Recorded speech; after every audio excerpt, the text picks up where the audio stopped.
Coucou, bienvenue dans cette nouvelle vidéo YouTube, j'espère que vous allez bien et que votre rentrée s'est bien passée. Pour ceux qui ont encore quelques petits jours de vacances avant leur rentrée, j'espère que vous vous reposez bien et que vous rechargez bien les batteries. Alors ceux qui arrivent sur la chaîne et qui sont nouveaux, bienvenue. Je me présente rapidement, moi c'est Super Lumos sur les réseaux sociaux, je suis créateur de contenu plutôt lifestyle et bien-être sur TikTok, Insta, en podcast et maintenant sur YouTube. Si vous êtes arrivé sur cette vidéo, c'est que vous êtes sûrement un étudiant ou une étudiante un peu stressé, un peu angoissé par les études. Moi, je vais essayer dans cette vidéo de vous donner mes conseils à moi, de mon vécu en tant qu'ancien étudiant qui m'ont aidé à traverser, on va dire, toutes ces années d'études. Quelques phrases de contexte. J'ai fait 7 années d'études supérieures, donc après mon bac, donc une licence et un master donc à l'université. En parallèle, j'étais aussi pendant 2 ans en prépa pour préparer des concours de grandes écoles et ensuite 2 ans d'études en grande école. Ce qui nous fait 7 longues années d'études et parfois de souffrance, même si j'ai appris beaucoup de choses. Et donc, je trouvais ça cool, vu que là, c'est la rentrée et que vous êtes pas mal d'étudiants et étudiantes stressés, de vous partager les astuces que j'ai récoltées au fur et à mesure des années à travers mon expérience personnelle pour que vous puissiez passer des années à l'école un peu plus douces, on va dire. La vidéo, elle va être très générale, donc ça va concerner tous les types d'études, que vous soyez au collège, au lycée, en bac pro ou en BTS, à l'université, en classe prépa ou en école. C'est des conseils d'organisation que vous pouvez appliquer ou adapter en fonction de vos situations personnelles. Et j'ai décidé de partager la vidéo en 2 parties. D'abord, on va parler d'organisation et ensuite, on va parler de l'importance d'avoir un bon cadre de travail. Mais juste avant ça, je trouvais important de vous rappeler qu'il faut absolument dédramatiser les études, relativiser les études, parce que quand on a la tête dedans, il y a plein de choses qui peuvent nous paraître hyper graves ou même insurmontables sur le moment, mais en fait quand on prend du recul, on se rend compte que c'est pas si grave que ça. Je vous donne un exemple hyper simple. Imaginez que là vous êtes à la fac. Est-ce que vous pensez que le fait d'avoir raté un contrôle d'histoire géo en 5e B, ça a vraiment un énorme impact sur votre vie et votre scolarité maintenant? Évidemment, la réponse est non. Le problème, c'est que si vous revenez en arrière et que vous êtes cet élève en 5e B qui vient de rater son contrôle, c'est catastrophique et la terre s'effondre sur votre dos et vous avez l'impression que vous n'allez jamais vous relever. Peu importe dans quelle étape de votre scolarité vous êtes, tout va vous paraître hyper grave parce que vous êtes en train de le vivre en direct. Mais si vous essayez de relativiser un peu, vous allez comprendre que ce petit échec-là ou bien ce petit raté, c'est pas si grave que ça. Et en fait, c'est exactement ça, ce type d'échec-là, qui vous empêche d'être complètement épanoui dans vos études ou bien d'avancer, peu importe ce qui peut arriver. Donc, relativisez, je vous en supplie, les petits échecs que vous pouvez rencontrer parce que c'est vraiment pas si grave que ça. Une remarque qui vous a pas plu d'un ou d'une professeur qui vous a dit t'as pas assez travaillé ou quoi, un mauvais commentaire sur une copie qui peut vous vexer, etc. S'il vous plaît, essayez vraiment de faire la part des choses. C'est pas si important que ça. Le plus important, c'est les connaissances que vous allez acquérir et que vous allez retenir. Et le plus important, c'est d'avancer dans votre scolarité. Et même si vous avez redoublé 1 ou 2 fois dans votre scolarité, c'est pas grave tant que vous continuez à avancer et à faire ce qui vous plaît et ce qui vous rend vraiment heureux. Une fois qu'on a balayé un peu cette problématique-là, j'en viens au cœur du sujet. Comment on fait quand on est étudiant, angoissé, stressé, pour réussir quand même à s'organiser et qu'il n'y ait pas autant de poids sur notre dos? Je vous donne ces conseils-là parce que j'ai vécu ces situations-là. Je suis une personne hyper stressée, hyper anxieuse. Et donc vraiment, si on identifie le problème pour pouvoir le régler, quand on est une personne anxieuse, notre problème, le plus important, je pense, c'est qu'on anticipe trop les choses, mais de la mauvaise manière. Ça veut dire qu'on se crée des scénarios dans nos têtes qui sont même pas encore arrivés. Et souvent, ces scénarios-là, c'est les pires. C'est souvent des scénarios catastrophes qu'on va avoir dans nos têtes qui sont liés à des événements à venir qu'on va redouter. Par exemple, une prise de parole en cours, genre un exposé, ou bien un devoir à rendre, ou bien un contrôle ou un partiel hyper important. Et évidemment, cet événement-là n'est même pas encore arrivé, qu'on en a déjà peur, qu'on panique déjà, qu'on a l'impression qu'on s'en sortira jamais, etc. Alors même que cet événement n'a pas encore eu lieu. Ça veut dire que cette angoisse-là d'un événement dont on a peur, on la vit deux fois. On la vit le moment où ça arrive vraiment et on la vit avant quand on y pense. Donc, il y a plein de petites solutions et de petits conseils pour éviter de trop penser à ce qui va se passer plus tard et plutôt se concentrer sur le présent. Il y a donc 3 outils que moi j'aimais bien utiliser et qui vous seront vraiment utiles. C'est donc les to-do list, les plannings et les calendriers. Alors les 3 se ressemblent un peu et je vais vous expliquer les différences et les utilités de chacun pour que vous puissiez les utiliser le plus correctement possible en fait. Donc la première chose, c'est la to-do list. Donc en français, ça donne liste des choses à faire. Il faut faire un peu attention avec la to-do list parce que le piège, c'est vraiment de la remplir de 15 000 choses à faire en se disant c'est bon, c'est noté, j'aurai forcément le temps de le faire. Vous savez très bien que c'est faux. On n'a absolument pas le temps en 24 heures, enfin en une journée de travail, d'écrire une dissertation, de réviser 25 chapitres et de faire 15 exercices de maths. Donc le conseil que je donnerais pour faire une bonne to-do list, c'est d'être raisonnable et réaliste.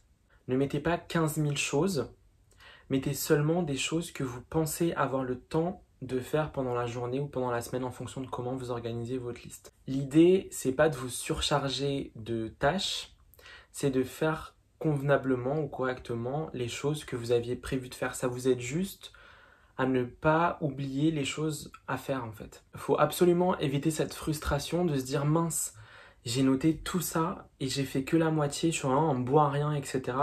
Ça, cette frustration-là, elle va avoir un impact trop négatif sur notre productivité pendant la journée ou pendant la semaine et on n'en veut pas. Ces outils-là, la to-do list, le calendrier, etc., ça sert vraiment à nous aider à nous organiser. Donc il faut que ça soit des choses bénéfiques. Donc le conseil que je donnerais, c'est de l'organiser par priorité, par importance des choses à faire.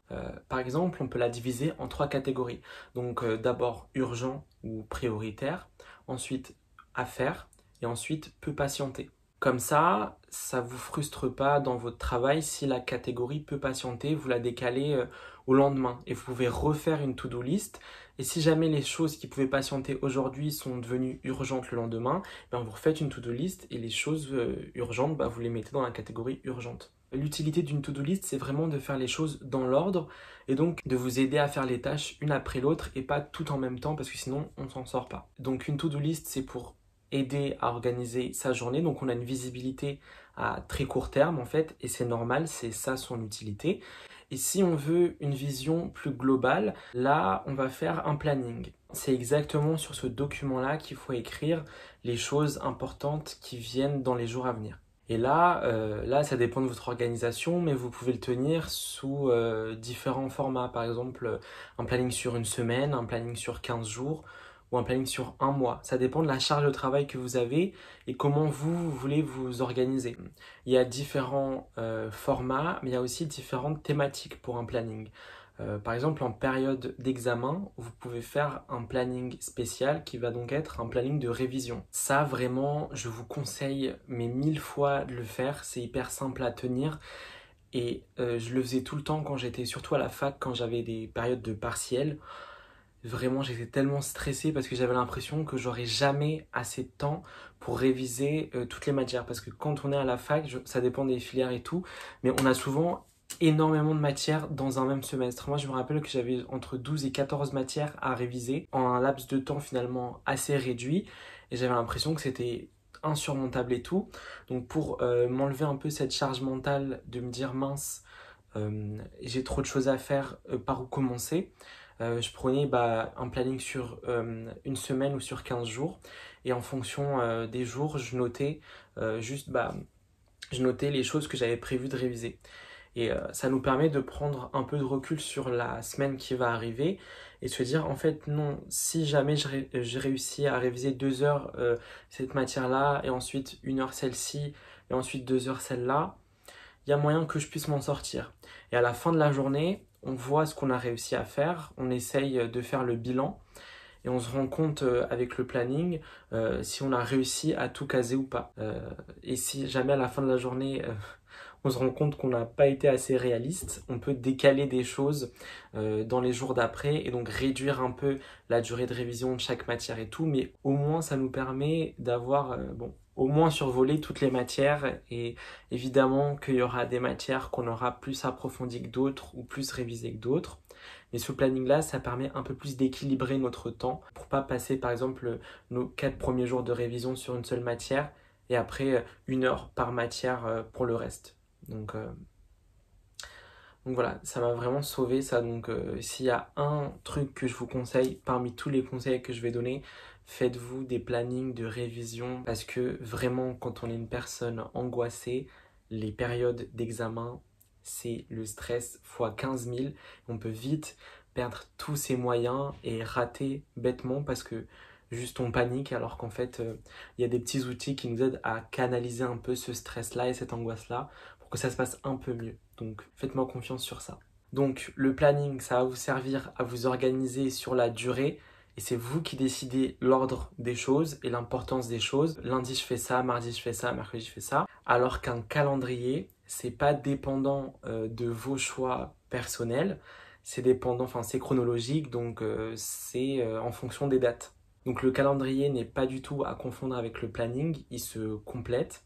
Dans le calendrier, vous notez uniquement les choses importantes aux dates correspondantes. Par exemple, des rendez-vous, des devoirs à rendre, des deadlines pour un exposé ou pour n'importe quoi d'autre. Tout ce qui a une date fixe, vous le notez là parce que on a l'impression au début quand on récolte un peu des informations comme ça qu'on est capable d'absolument tout retenir et qu'on va pouvoir gérer dans notre tête, mais pas du tout. Alors c'est possible humainement de tout retenir, mais ça va juste vous ralentir dans votre travail parce que plutôt que d'avoir 100% d'espace de cerveau disponible pour réviser, apprendre, écouter, travailler et tout, vous allez en garder une partie pour retenir cette date, retenir qu'il faut que j'aille là à cette date-là et tout ça. Alors que vous pourriez très bien juste l'écrire sur un calendrier, le mettre à côté de votre planning sur votre bureau ou dans votre agenda, c'est plié. Une fois de temps en temps, vous checkez et vous voyez, et comme ça vous aide encore une fois à vous organiser et à anticiper. Vraiment, organisation et anticipation, c'est les 2 mots-clés pour tous les étudiants et les étudiantes. Alors, je me suis fait une petite pause matcha. Et on va enchaîner directement sur la partie numéro 2, donc l'importance d'avoir un bon cadre de travail. Pour moi, ça c'est aussi super important parce que les conditions dans lesquelles on va travailler vont évidemment avoir un impact sur notre mental. Et donc, il y a quand même quelques petites astuces à appliquer que moi j'aime bien pour améliorer un peu son cadre de travail et donc diminuer aussi notre stress ou nos angoisses par rapport à ça.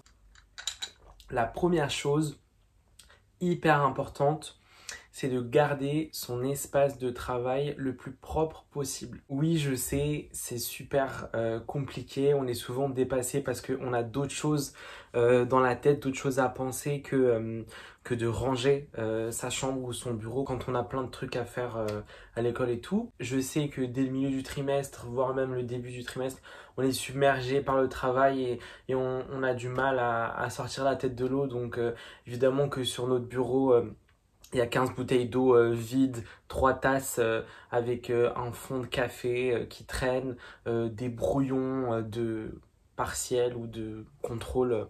Vous inquiétez pas, on a tous eu cette version-là totalement catastrophique du bureau. Moi, c'était le cas pendant longtemps et c'est d'ailleurs, je le vois de loin là, toujours un peu le cas maintenant malheureusement. Il faut vraiment batailler contre soi-même pour garder ces espaces un peu plus rangés parce que je vous jure, ça permet de travailler dans de meilleures conditions. Donc déjà, si votre bureau est dans un état absolument catastrophique, j'ai envie de dire que c'est un peu bon signe parce que ça veut dire que vous l'utilisez, parce que ça veut dire que vous bossez dessus. S'il y a des brouillons, des trucs raturés un peu à droite à gauche et tout, c'est cool aussi. Là, on va juste voir l'importance quand même de mettre un petit cadre à tout ça, de trier physiquement les choses que vous avez sur votre bureau, ça va vous aider à trier aussi votre esprit. En fait, en rangeant des cours qu'on a déjà révisés ou bien des brouillons de contrôle ou bien des brouillons de devoirs qu'on a déjà rendus, ça nous aide tout simplement, même dans nos têtes, à passer à autre chose. C'est-à-dire qu'une fois que j'ai rangé ce papier-là, ce brouillon-là, ce cours-là, ok, je peux me concentrer à 100% sur les nouvelles choses qui vont arriver.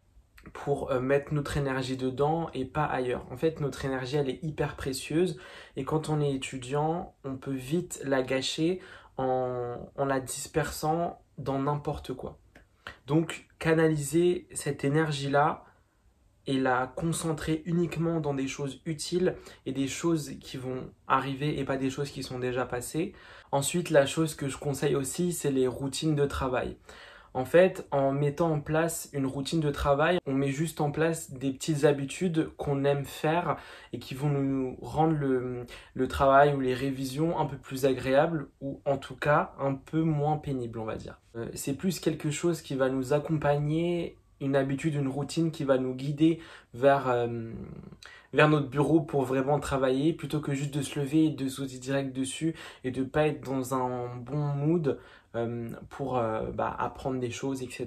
Donc par exemple, de se faire un thé ou bien un latte ou même un matcha ou n'importe avant de commencer à travailler et que ça devient une habitude pour vous, ça prépare l'esprit à se dire, bon là, je me mets dans une bonne atmosphère, je me prépare à commencer à faire telle ou telle tâche en fait. Et bien sûr, là je vous dis du thé, du café, enfin vous faites ce que vous voulez tant que c'est quelque chose qui vous rend heureux, qui prend, enfin au final ça prend pas énormément de temps, ça prend 5 minutes, c'est rien du tout dans une journée. Et ça commence à vous mettre dans une bonne atmosphère de travail. Et pareil, par exemple, si vous aimez bien travailler plutôt le soir tard, moi c'était mon cas, je dormais hyper tard et du coup j'étais beaucoup plus à l'aise pour travailler le soir ou la nuit. Vous pouvez avoir votre routine du soir, genre vous allumez une lampe ou je sais pas moi une veilleuse ou même des bougies ou un truc comme ça, vous prenez votre petit plaid préféré, vous posez votre tasse de thé, de tisane ou je sais pas quoi. Vous prenez vos meilleurs stylos et vos carnets et vous mettez, je sais pas moi, une playlist de musique de concentration, par exemple, pour travailler dans le calme, ou bien pas de musique si vous préférez le silence. Et là, ça vous installe une petite atmosphère qui va être un peu plus douce et qui va vous donner envie d'un peu plus travailler. En fait, là, ce que j'essaye de vous partager, c'est l'importance des petites choses, l'importance des détails auxquels on ne prêterait pas forcément attention et qui ont en fait un impact qui ont en fait un petit impact psychologique au final. Autre chose qui peut potentiellement vous aider, c'est de changer d'environnement de travail. Alors ça, c'est pas forcément adapté et fait pour tout le monde parce qu'il y en a qui aiment vraiment leur routine et ils peuvent pas travailler autre part que dans leur chambre. Bon, pour les autres, vous pouvez changer d'environnement de travail. Ça veut dire par exemple aller à la bibliothèque pour réviser ou bien aller dans un coffee shop parce que c'est une atmosphère propice pour travailler aussi. Mais si vraiment d'être entouré de personnes que vous connaissez pas, d'être dans des endroits qui peuvent être un petit peu bruyants, ça vous gêne, bon bah travaillez plutôt chez vous et c'est pas grave, ne prenez pas en compte ce conseil-là, mais pour ceux que ça dérange pas, c'est cool de changer parfois d'environnement de travail parce que ça casse un peu le rythme de la routine et, euh, et, euh, et donc ça rend un peu moins monotone l'apprentissage, on va dire. Mais par exemple, ce qui est cool dans ces lieux-là, que ça soit à la BU ou bien dans des cafés, c'est que on peut se réunir à plusieurs pour travailler ensemble. Donc s'organiser des groupes de travail, ça peut potentiellement vous aider et soulager un peu vos stress parce que on a l'impression qu'on n'est pas seul, qu'on est entouré, qu'on est encouragé par des gens qui traversent les mêmes choses que nous en tant qu'étudiants ou étudiantes. Donc ça peut rassurer et ça peut vous aider à vous concentrer un peu plus longtemps que si vous étiez seul.